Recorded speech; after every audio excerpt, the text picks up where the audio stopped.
The Cannabis Heals Me podcast, episode 90.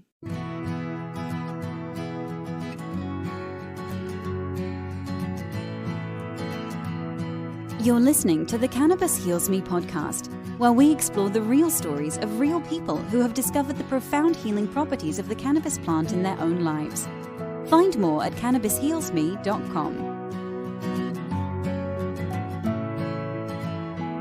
Welcome back, everyone, to the Cannabis Heals Me podcast. This is your host, Rachel Kennerly, coming to you once again from the Storybook Inn Studios. Thank you so much for joining me. I really appreciate you coming back and dialing back in, especially after our long absence for almost the entire month of December. But we're back, trying to get back on track, and we are here with our very first Thursday educational episode. But before we get to today's episode, I'm going to go ahead and ask you, and I know you guys are tired of hearing me say this, but you're obviously not listening because we only have 12 ratings on the podcast. We need more of those ratings, and it really is super simple. You just go out and click a button. So go out and click first click the subscribe button, and then while you're out there subscribing on your podcast app, go ahead and give us a rating and or a review. We would love it if you did either one of those. And the reason I always ask you guys this is because when somebody rates or reviews our podcast, the algorithm gets triggered, and then the podcast app will actually recommend our podcast to other people who've never heard of this podcast, but they're listening to podcasts in a similar type thread. So that's a free, easy, and we all like free and easy, right?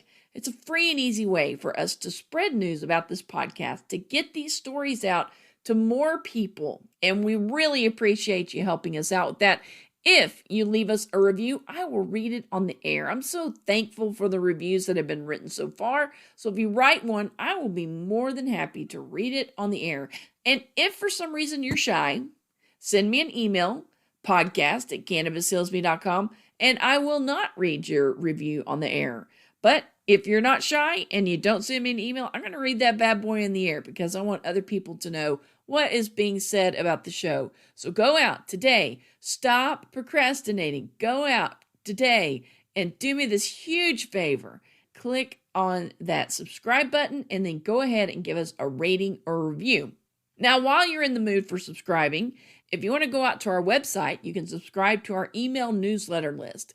cannabishealsme.com/subscribe. We use that as a way to contact our listeners directly, so we don't have to worry about Facebook or Instagram or Twitter pushing down our post and filtering it out and you never ever seeing it. So if we've got important information that we need to get to you in a hurry, we're going to use that email newsletter list. Now, that said, I very rarely use it. I use it far less frequently than I should. In fact, during the month of December, I think I maybe sent out one email. But you never know when a cannabis emergency will come up, and I need to get a hold of you in a quick fashion. So if you go out and subscribe to the email newsletter list, that gives us a very easy way to get a hold of you in a pinch.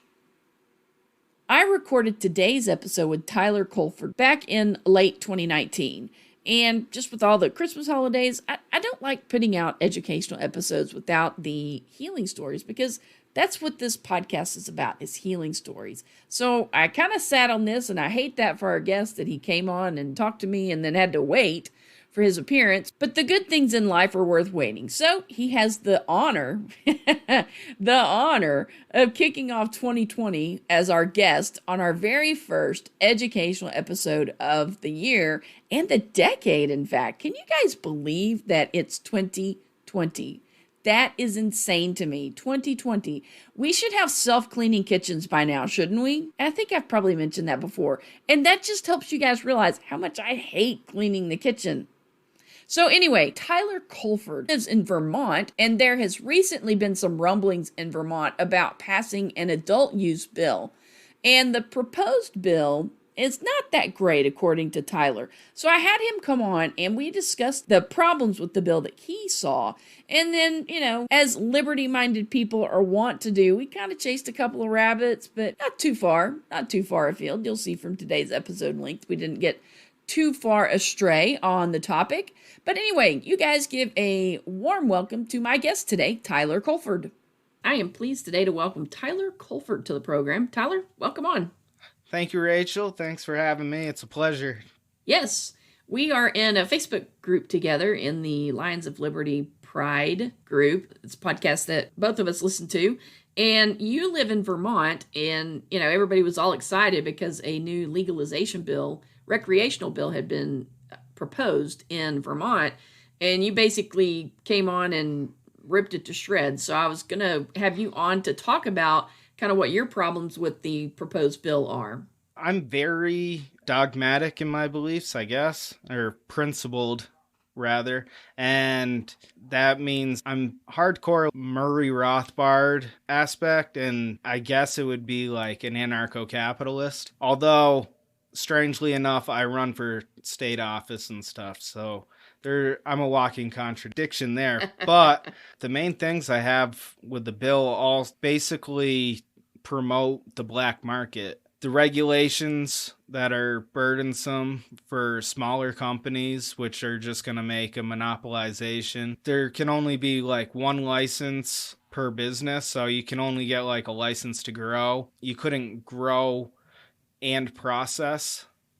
Oh, really? Yeah, so I mean, if I have this straight, from my understanding, you can't do as the owner, there could be a few like strings you can pull. Like if you're a bigger company, you could probably have like the president of one branch of the company own the license to do like a different managerial thing, like to produce food from the plant matter that some farmer grew. And then there would be like 2 or 3 different licenses involved in that, which, they all cost money to the state to purchase, and that like increases the cost of entry.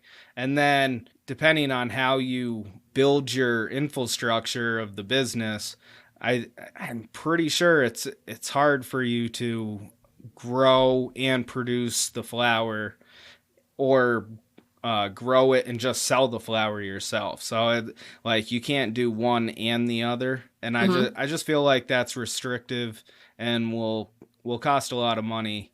And even if you like set your business up, like it's going to cost a lot of money to make sure your business is within line of the regulations. But yeah, it's a crapshoot. Yeah, I was trying not to swear there. Well, I appreciate that. We do try to kind of keep it G-rated around here so folks can listen with kids in the car. Yeah, all those people that are listening to a cannabis podcast with their kids in the backseat. Maybe that's just me. It's good to educate your kids early. I don't have kids at the moment, but I have a few nieces, and I just think it's wise to make sure they know that it's not like this demon drug that is on par with heroin, like Dare used to tell you. No, I agree with that. I think people need to be proactive in telling their kid what the plant is and what it isn't. And then also be sure to explain to them, especially teenagers, be sure to explain to them what the consequences are if you get caught with cannabis. Because in my opinion, the consequences of the criminal justice system are far worse than what cannabis would ever do to a person. So I think it's really important, because most kids know that cannabis is not going to kill you, unlike I did. I mean, growing up, I was afraid to even look at weed because I thought it would, I'd die. But most kids today know that it's not going to kill you, but they're not fully aware what the severe consequences are if they're caught with it in a state where it's illegal. Yeah. 100%. I first interacted with it when I was like in 8th grade. I don't condone people who are like 25 and under to take it lightly and just think that they can use cannabis without having some sort of chronic effect on them in their development, because there is some evidence of that. But I came across it when I was in 8th grade, and before that, I mean, I took all the DARE programs, and I was learning to just say no, and I was even part of the VCAT, Vermont Kids Against Tobacco group. We went to Montpelier, and it was just like some mom who brought all these other kids. Most of us just joined the group to get out of school. Right. And you know, we went to Montpelier, which is my state's capital, and we like protested to make regulations stricter on cigarette companies. And looking back at it, I'm like, I just shake my head. I'm like, I can't believe I was part of this. Right. The main thing that I think that VCAT actually helped with is just letting people know how damaging tobacco is. But as far as the regulation issues go, I think we were just harmful there. People are going to put in their body what they want to put in their body. Exactly. And making more regulations just makes it more expensive. It doesn't mean they stop doing it. I mean, cigarettes could be $20 a pack, and people are still going to smoke cigarettes that have an addiction to it. Yep. And it's riskier too. Like, you don't when it gets pushed to the black market, you don't know what's going to be in that. Right. And that's your big concern with this new legalization law, is that it's not going to end the black market. You're still going to have a very vibrant black market because of all the regulations that they've put in place in this law. Yeah. And so it'll create a black market, one, because like the licensing fees, the regulation that makes it harder for newer businesses to comply. What are they proposing for the fees? Do you know? So just the hemp CBD farming licenses, they were $50 until October 1st. Now they're $100. And I think they said that they were going to increase again in March 2020. I'm not exactly sure at that. But that's just the hemp farming, like commercial farming. And I should have bought a license when I was before October, but you know, we'll see. Yeah. Well, in the grand scheme of things, $50 or $100 isn't too bad. But you know, No. like in the state of Texas, our CBD program, our Texas Compassionate Use Program, the people that have those licenses paid over like $500,000 for them. That's ridiculous. I mean, and it's just CBD. I mean, they originally limited it to 0.3% THC, and now after this last legislative session, they've upped the THC level to a whopping 0.5%. Ooh. I tell you. So I'm like complaining about my $50 or $100 licensing fee for CBD. It's more for THC. I don't have the exact figure in front of me, but it's definitely more. And you'd have to get multiple licenses to do everything. You know, you would only be able to grow or whatever. And I mean, individuals, we can grow, I think it's up to 9 plants, which is great. Like, that's so plenty. They do have home grow in the bill. That's at least a positive thing. We have that already. Like, okay, for medicinal purposes. No, it's been legal for a while. Okay. The only thing is like they haven't put in place like a tax and regulate. So I don't even want tax and regulate. I think that's a stupid name. I think it should be just a sales bill, you know, for being able to legally sell cannabis. And they want to add all these regulations and taxes like the sin tax. And I think that's like, it's a 6% sin tax on top of the Vermont sales tax already. I think it comes out to like 16% in the grand scheme of things. Now, is that both for rec and medical?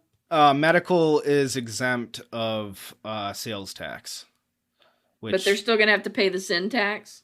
I think they're exempt from that too. I think medical is like, but the thing is like, you know, when they do the red flag laws for guns and stuff, medical marijuana patients could be in the crosshairs. Yeah. Hey guys, wanted to tell you real quick about our podcast host and sponsor, Anchor.fm. If you're thinking about starting your own podcast, I highly recommend Anchor. It's free. There are creation tools that allow you to record and edit your podcast right from your phone or computer. They'll distribute your podcast for you so it can be heard on Spotify, Apple Podcasts, and many more. And you can make money from your podcast with no minimum listenership. It's everything you need to make a podcast all in one place. Download the free Anchor app or go out to Anchor.fm to get started. That's Anchor.fm. Now back to the show. Yeah. Well, I know other places where, like, I spoke to a lady in Canada a few weeks ago, and she said that when they passed the rec bill in Canada, it actually had a negative effect on the folks who are using it for medical, because they put this new sin tax on the recreational marijuana, and then they also applied it to medical.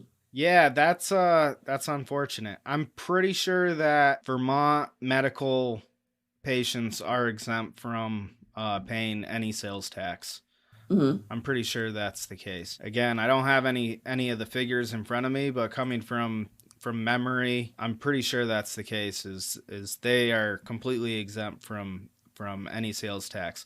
Although that doesn't disclude any of the costs that the dispensaries try to pass on to the consumer, because I know that a lot of people around here still go in the black market, even though they do have a card and they can get medical cannabis. It's too expensive. So right now, rec is kind of legal, but you don't have a way to buy it legally. Am I understanding that correctly? Yeah, that's correct. When it first passed, people were doing things like selling T-shirts and candy bars and stuff for like $45 or something or like that, and they were giving away eighths or quarters or whatnot. But yeah, the state kind of tried to stop that. I don't know how much they did stop that, but I mean, it was like right above board. The people were doing it on Facebook and stuff, and the state's like, oh wow, that was a loophole we didn't see, and they didn't really charge anyone for doing it at first. They were just like, we're going to put a stop to this, and that basically they were trying to just put the fear into people to basically just go back to underground into the black market. Right. So this bill that's been proposed, it would actually set up a way that people can legally buy it for recreational purposes within the state. But they're going to limit it to 5 licenses. Is that correct? Yeah, like dispensorial licenses, as far as and we have more counties than licenses would be available, which is ridiculous. If anything, which I still think that limiting the I think that should be up to the municipality. I don't think that should be a state thing. Yeah, I mean, look at Oklahoma's market. It's just boomed. And they have a medical cannabis law, but their medical bill is great. I mean, there's no list of qualifying conditions that's between you and a doctor as to whether or not you need medical cannabis. Yeah. But I mean, the demand has far exceeded anything they had expected when they passed this law. I could see, like, if they made it so it was at least one license per county, and it had to be per county. I was a legislator at the time. I might vote for it just because it does open up the market, and I'd try and propose amendments to the bill, of course. But I just think that having less licenses than there are counties within the state it's not really going to make any dent in the black market. Right. And then another restriction that they're putting on it is you can't have any products that combine both cannabis and nicotine or alcohol. Is that correct? That's correct. Again, I know since at least when I was in high school, I believe, I heard about some people making like a mix of hops and cannabis, like beer, and I hadn't tried it, but still, and also, like, it makes me wonder, like, what will happen to tinctures, like alcohol derived tinctures.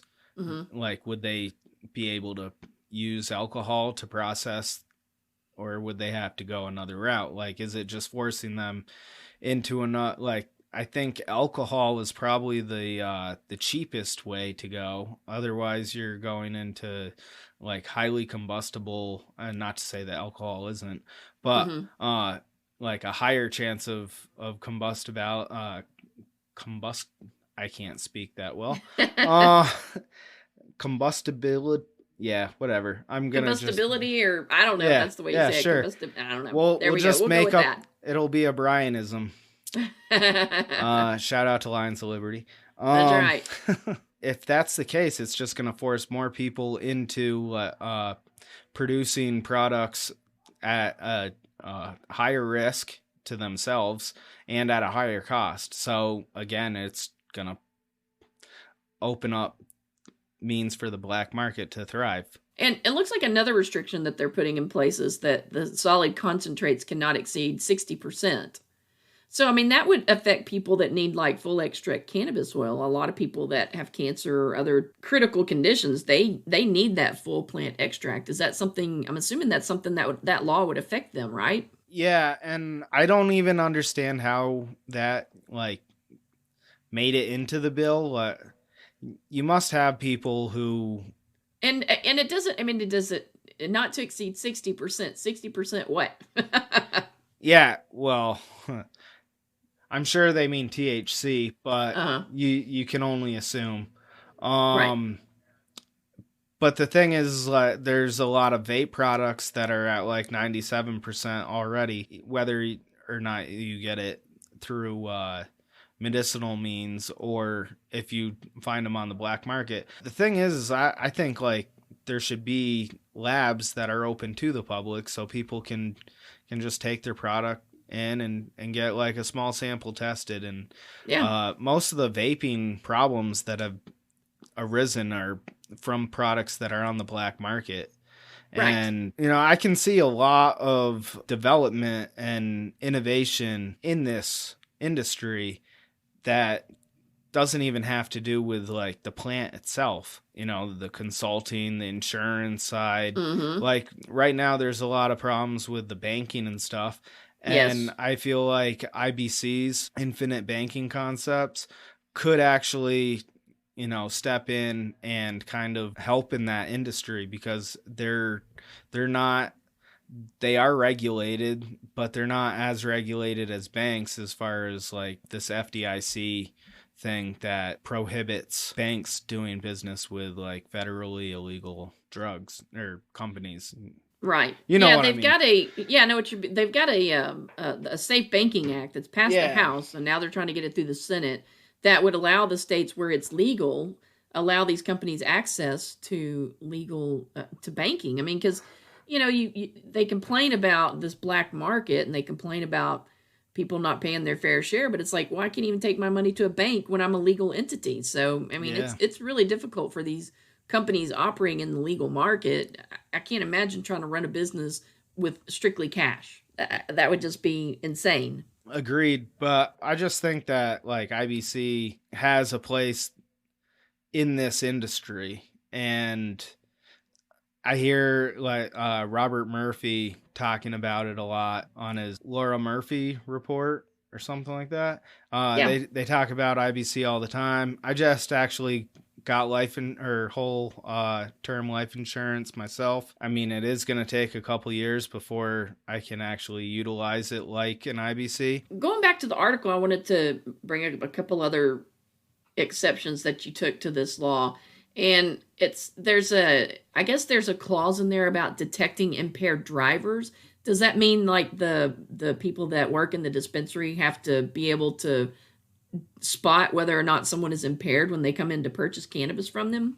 That's a good question. I'm not sure about it, that like you're referring to something like a bartender not serving someone a drink because they've indicated that they're too intoxicated already. I'm not sure if that's the case, but it does mean that there can't be any lounges. So you can't have like a show, or I mean, there are places that say they're cannabis friendly, but they're like dive bars that are complete dive bars, and they're like bring your own beer. They don't serve beer. They just they sell a ticket. You go to a show, and then they say bring your own beer, and it's cannabis friendly. But there can't be like a lounge, and there could be a loophole in this, but there isn't like a lounge where you could go pay like maybe a membership fee. And I don't want to say that because you can, the loophole that I'm thinking of, you can have like a private club or something and have a membership fee, and you can get away with a lot more with that in Vermont. Like there's no strip clubs allowed in Vermont, but if you have, it's an invite only or a private member club, there could be something like that. And I could see a private membership club where it's like a cannabis lounge and you go there, interact with people, play pool, whatever, kind of like a bar, but it's a cannabis lounge.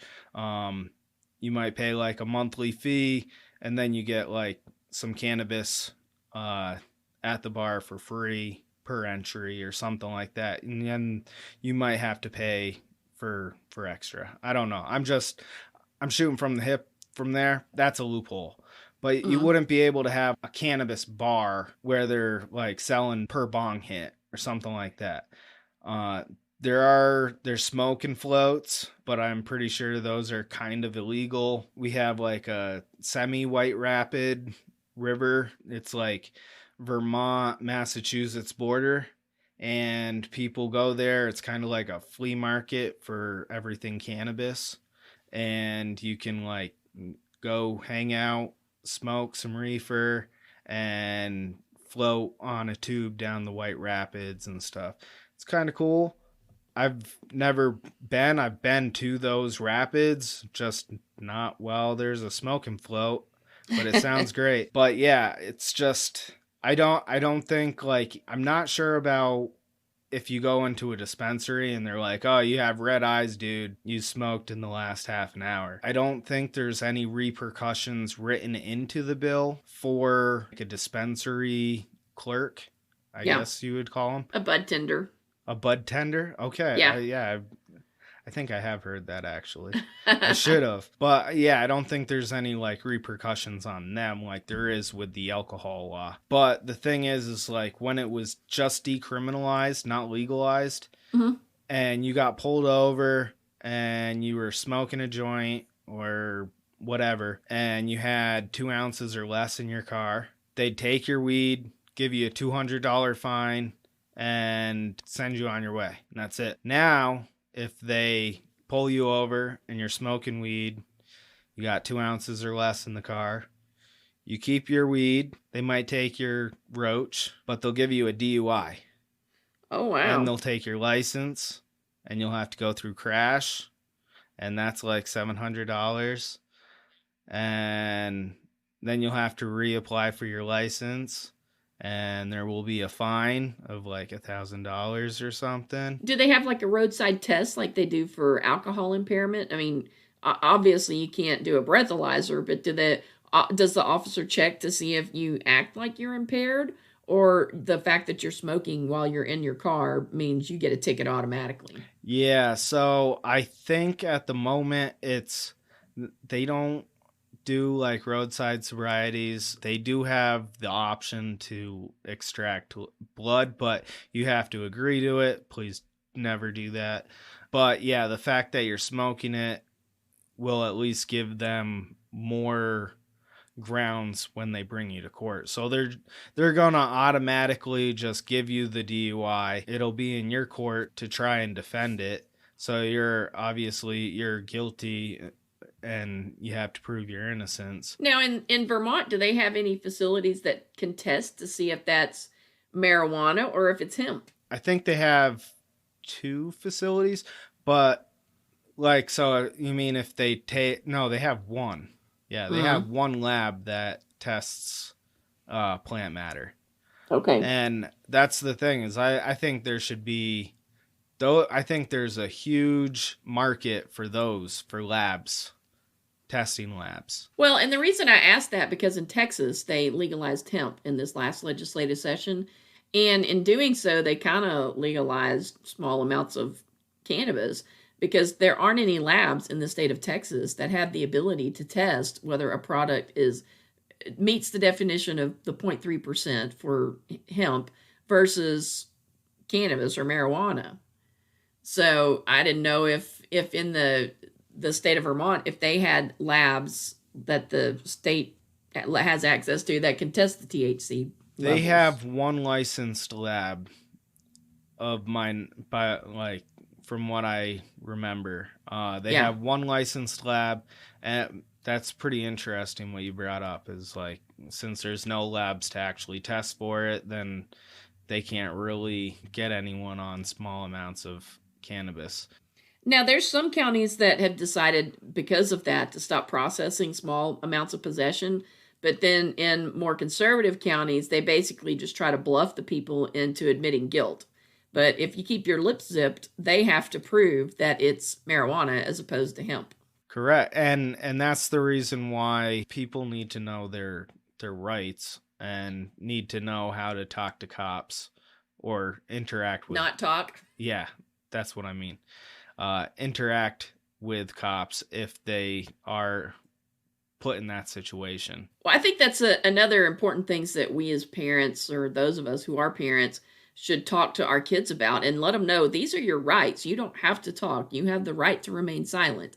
And don't talk. And you call me, and then I'll call a lawyer, and don't talk to anybody else. Yep. Demand a lawyer. Do not sign anything without a lawyer present. Absolutely. And people that have not had interactions with the criminal justice system, they naively think that, oh, well, if I go in there and I tell the truth, then everything's going to be okay. But what they don't realize is that anything you say can and will be held against you. I can't throw them all under the bus because my brother-in-law's a police officer.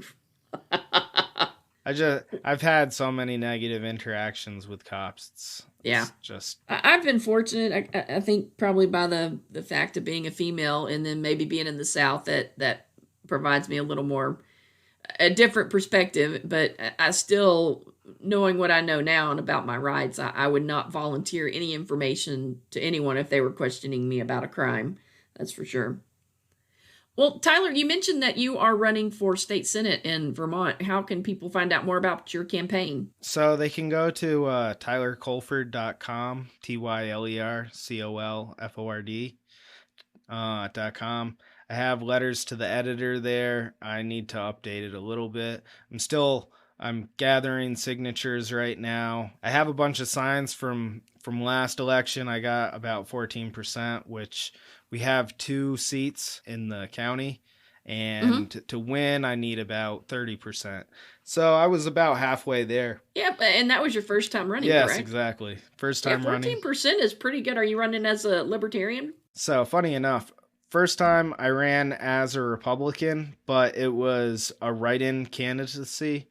So what I did was right before the primaries, I got a hold of our local paper and I said that I was running, and if you want me to be your senator, then write my name in. And I got enough write-in votes to run on the Republican ticket. And like I said, they were really cordial with me, and they liked most of my platform. Definitely not all of it, but most of my platform. And they gave me the go-ahead. So I had their endorsement, the state GOP's endorsement to run. This year, I'm gathering signatures on an independent initiative, petitions, and I'm in contact with the Libertarian Party state, president, as well as the GOP in this county. You ran as a write-in candidate and still got 14% of the vote? I did, yes. Dude, that's awesome. Yeah, thank you. I mean, it's pretty impressive that you got 14%, but to do it as a write-in candidate is pretty amazing, I would think. Well, so I don't know much about politics, but that's pretty mind-boggling to me. Yeah, well, so the write-in aspect was in the primaries, and then when it came to the general election, I was on the ballot as a Republican, so they didn't have to write my name in the general election. I'm sure that helped. And I also, my last name begins with a C, and it's in alphabetical order, so I'm sure that also helped my chances. Oh, that gives you a warm, fuzzy feeling down deep inside, right? It does, yeah. That's funny. I definitely, in my town though, I got 50 more votes than both incumbents. Hey, that's great. So that's like it's 100 more votes, and yeah, it's something. And hopefully that shows neighboring towns that at least my neighbors, they respect me enough to vote for me. Yeah, that's pretty good, man. Well, I will put links to your website on the show notes page for today. What about social media? Is there any way folks can follow you on social media?